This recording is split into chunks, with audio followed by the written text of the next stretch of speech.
thing that often gets a bit overlooked is fruit cobbler, and in America it's sometimes, well, quite often made with peaches, and we don't have peaches to that extent. So I've found some frozen berries in my freezer, and I thought I'd make a berry cobbler. So see what you think of this. So the dish that you need for this is a fairly wide shallow dish, and that's a 1 litre pie dish. It cooks better if the dish has got a large open surface on the top. So not a deep narrow dish, but a more wide shallow one. And all I'm going to do is tip my berries in there, and I've thawed these overnight. If you haven't got a whole bag full, well, let's get those in there to start with. Right, there they are. You can see they're quite wet and soggy. But if you've only got half a bag full, you could always just peel an apple and then grate it into this to bulk it up a little bit. But I'm just going to use my whole bag full of fruit. And to that, because it is so sour, you see we've got red currants, black currants, raspberries, and then blackberries. They're quite big blackberries, some of those. And some of these packets of fruit have strawberries in. That's rather nice actually, but they're very, very sharp, so I get into trouble for not making things sweet enough.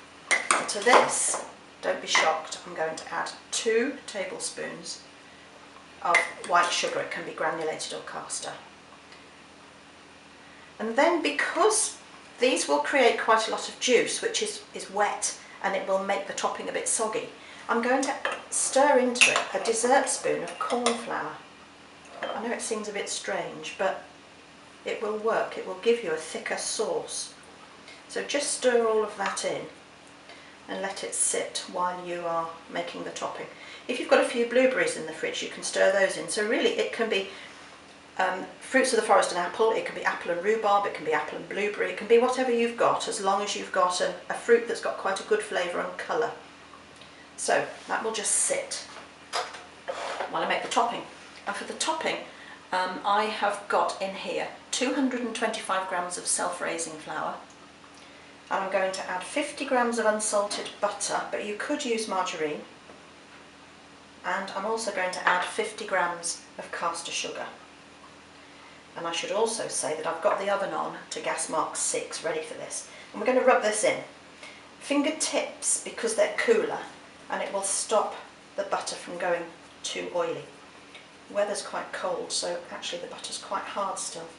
If you use margarine, be careful not to over rub it, because it will go quite greasy. And you shouldn't really get anything on the palms of your hands. Got a bit on there.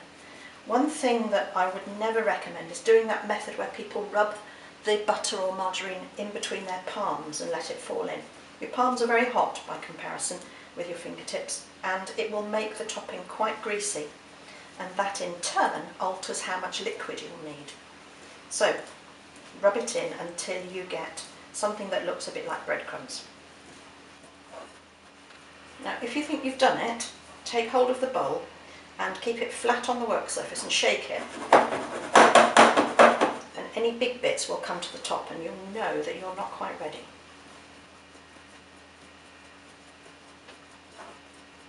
So there we are, that's done. All we do now is add some milk, and it's 75 millilitres of milk.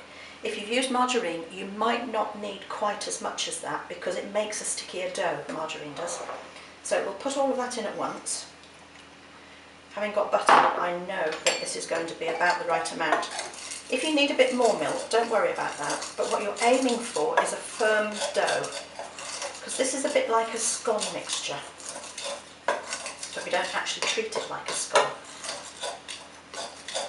So I've stirred that in as well as I can. It's quite sticky, and now I'm going to squeeze. And squeezing is not the same as kneading. Squeezing is simply gathering it together. Turn the bowl, turn the dough over, and as you squeeze, you expose damp patches, and that then soaks up the other dry stuff. Keep turning it as you go. And you can work this fairly hard to make everything stick.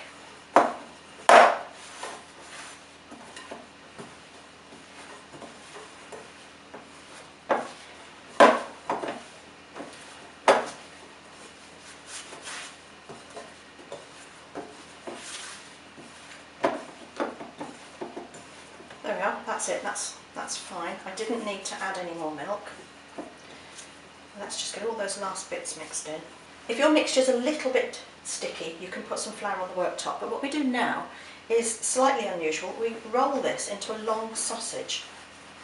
So press and roll it backwards and forwards. Spread your fingers out as you go, and that will make the dough stretch. And you're aiming for something that's wider than both of your spans, so probably a bit longer than that. Lengthwise, oh, I don't know. Let's use a knife. 2 knife lengths at the moment, and I want it a little bit longer. So let's say 2.5 knife lengths.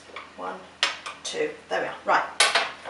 Now we go back to our trusty scissors and we cut it up. So cut it in half first, and then cut it into 4 pieces. And then cut each piece into 4 or even 6. What you're aiming for are little chunks of dough. This is quite fun. This is a lovely thing to do with children because you just don't have to be too accurate. I think I'm getting 7 out of each portion. There we are. Now we scatter these on the top. So give them a tiny bit of space because they will rise and spread as they cook. And start around the outside.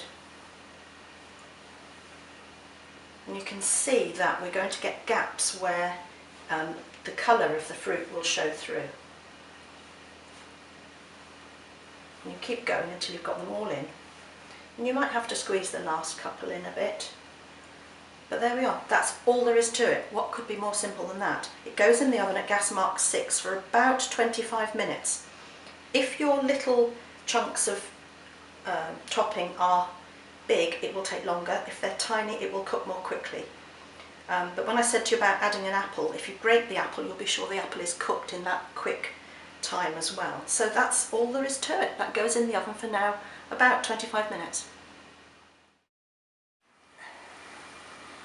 Right, there it is, our very berry cobbler, I think we ought to call this.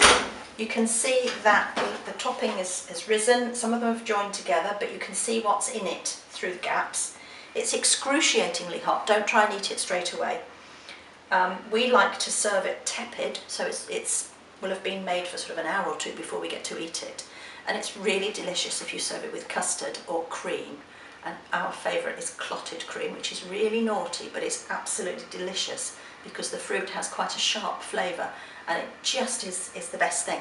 If this is too much for you, you can halve everything and make it in a smaller dish, but make sure, as you can see, it needs to be open at the top so that the little cobbly bits have a chance to expand and cook nicely. So there we are. Have a go. I hope you like it. Bye.